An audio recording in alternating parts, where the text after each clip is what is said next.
সন্ধ্যা হলেই কিছু না কিছু একটা খেতে ইচ্ছা করে। পেঁয়াজ, কাঁচামরিচ, টমেটো কেটে নিয়েছি, সাথে সসেস কেটে নিয়েছি, চিকেন সস যেটা।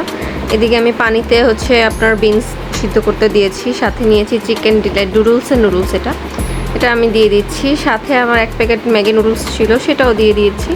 এখন আমি এটা ভালো মতো সিদ্ধ করে নিব।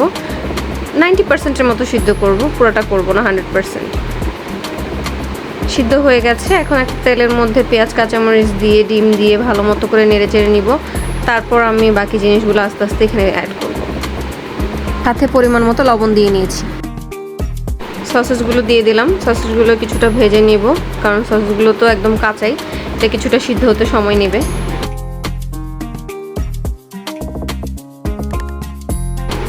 সসেসটা মোটামুটি কিছুক্ষণ ভাজার পর আমি ডিমটা দিয়ে নিব। এরপর অ্যাড করে দিব আমাদের সিদ্ধ করা নুডলস। আমি সচরাচর প্রচুর সবজি পছন্দ করি নুডলসের সাথে, কিন্তু আজকে তেমন একটা কিছু ছিল না, তাই শুধু বিনস অ্যাড করা। নেড়ে চেড়ে ভালো মতো মিক্স করে নিব। আর সব শেষে আপনার ম্যাগি নুডলসের মশলাটা আছে, সেটা দিয়ে নামিয়ে নিব। বাস শেষ। আল্লাহ হাফেজ।